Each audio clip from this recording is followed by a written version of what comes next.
Bonjour les geeks, nous avons dépassé la barre des 1000 abonnés et pour fêter ça, je vous avais demandé de me poser des questions.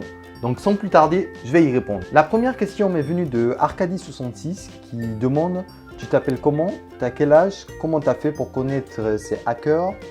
Continue tes vidéos. » Donc merci déjà Arcadie, je m'appelle Wacket, j'ai 22 ans.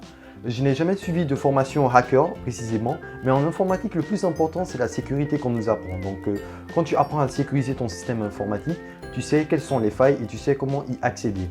La deuxième question nous est venue de Verdix qui demande « Où as-tu appris toutes ces connaissances ?» Très bonne question Verdix. Eh bien, sache qu'en 2015, j'ai obtenu mon bac plus 3 en génie informatique. J'ai dû attendre une année pour changer de pays. Et là, j'ai repris ma dernière année et j'essaie d'obtenir une licence en système et base de données. La question suivante nous vient de Flix qui demande « Pourrais-tu faire présenter un bootkit dans une de tes prochaines vidéos? Continue comme ça. » Merci beaucoup Flix.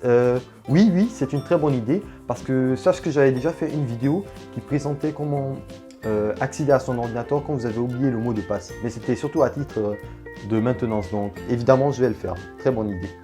Question suivante, Riorun qui demande « Quelle origine as-tu » Alors, sachez les gens que je suis libanais et fier de l'être. Maestro qui demande à quand une vidéo pour quitter l'USB voleur de mots de passe. Ben écoute Maestro, je m'y étais penché et j'ai un peu abandonné. Pourquoi? Parce que je gère plusieurs projets à la fois. J'ai mon projet de fin d'études, j'ai mes stages à gérer, j'ai aussi les prochaines vidéos que je vous prépare. Donc je ne saurais pas te donner une date, mais je crois que ça va se faire, promis. La question suivante m'a assez fait rire et vous allez voir pourquoi. C'est Capi Enzo qui demande « Tu peux faire une vidéo pour montrer les mots de passe des Wi-Fi aux alentours ?» Écoutez la suite. C'est pour parler à ma copine parce qu'elle n'a pas internet ni de téléphone. C'est pas malsain. S'il te plaît, merci.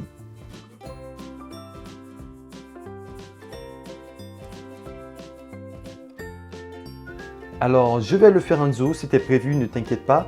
Mais je vais pas vous mentir, après ce tuto, je suis sûr qu'il y aura à peine 20 ou 30% des gens qui pourront réussir.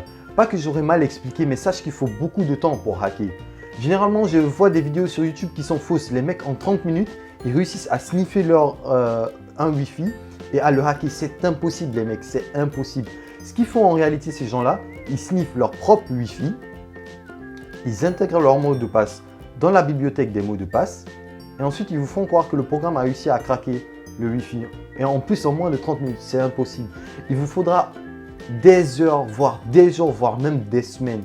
Le hacking, c'est vraiment, il faut vraiment être patient pour cela. Donc, soyez patient, ça viendra. Arcadie66 qui revient pour nous demander « Possible de faire une vidéo pour être 100% intraçable et de bien expliquer. Merci, continue tes vidéos. » Encore merci Arcadie. 100% intraçable, c'est impossible, que ça soit en LAN ou sur Internet. Mais je pourrais donner des techniques qui pourront nous permettre d'éviter, de minimiser nos traces. Aporangina qui demande « Tu peux faire une vidéo comme on rate ?» Attendez les gars, vous voulez former quel groupe de personnes? Putain, vous avez que des questions sur le hacking. Vous voulez être hacker ou quoi? Vous me faites peur les amis, vous me faites beaucoup peur. Comme on rate, en fait il y a tellement de vidéos sur YouTube que je me demande est-ce que c'est nécessaire, mais j'y réfléchirai. Gamer Forever qui demande « Peut-on augmenter la taille d'une clé USB de plus de 200 Go ?» Alors, si ta question c'est est-ce qu'une clé peut contenir plus de 200 Go? Évidemment que oui. Si j'ai la mémoire bonne, je me rappelle que l'an passé, il y avait même une chaîne française qui présentait un mec qui avait fait une clé de 500 Go. Donc oui, c'est possible. Gamer Forever qui revient pour demander « Peut-on hack quelqu'un avec juste un message? Si oui, peux-tu faire un tuto ?» Je suis putain le mec, j'ai l'impression qu'il me donne un contrôle. Peut-on faire ceci?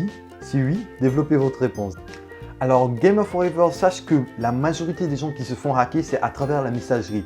Parce que oui, nous avons notre formulaire ou notre programme et on aimerait bien que la victime clique dessus. Il existe aussi une méthode que beaucoup d'entre vous minimisent dans le hacking qui se nomme le social engineering.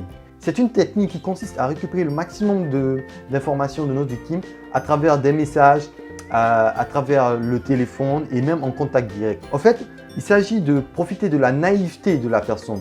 On se fait passer pour une personne qu'on ne connaît pas pour avoir des informations. Et cette technique, beaucoup d'entre vous la minimisent et pourtant elle est très importante.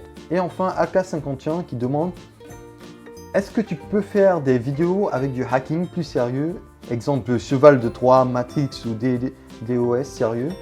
Je sais que ça paraît bizarre dit comme ça, mais actuellement je suis en études informatiques, sauf que l'on voit des codes CSS ou HTML. J'ai 18 ans.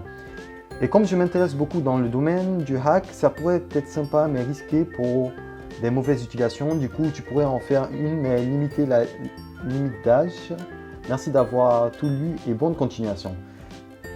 Si tu fais du CSS et du HTML, c'est déjà pas mal. Je te conseille juste d'ajouter à ça le PHP et tu verras que tu obtiendras un très bon résultat. Tu pourras faire toi-même tes programmes de hacking. Parce que oui, aujourd'hui, le monde communique à travers Internet. Et qu'est-ce qui nous permet de naviguer sur Internet?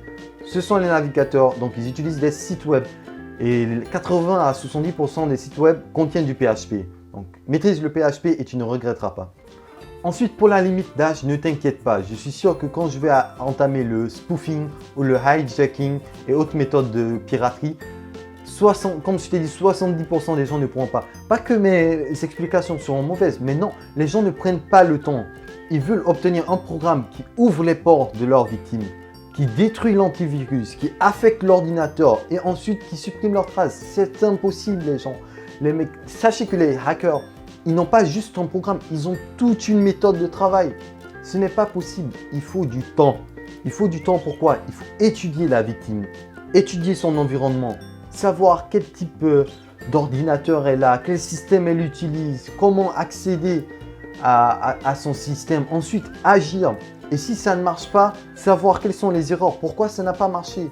Non, les gens, ils sautent toute cette étape pour aller directement au hacking. Ce n'est pas possible. Ne foncez pas la tête, les yeux fermés, pardon. Il faut être méthodique. En informatique, comme dans la vie réelle, il faut être méthodique et avoir le sens des réalités. La personne que vous voulez hacker a pris des années et des années à réunir ces informations. Et vous ne voulez même pas prendre une journée pour mettre un plan en place. Voilà, c'est fini pour ce premier FAQ. J'espère que mes réponses vous auront plu. On a atteint les 1000 abonnés, c'est très bien. Maintenant, je vous lance un défi. 10 000 abonnés en moins de 4 mois. Serons-nous capables? J'en suis sûr. Je vous donne rendez-vous le vendredi prochain pour une nouvelle vidéo qui va certainement vous plaire. En attendant, hackez-moi les pouces bleus, laissez-moi vos impressions en commentaire et le plus important, abonnez-vous à ma chaîne. Allez, ciao!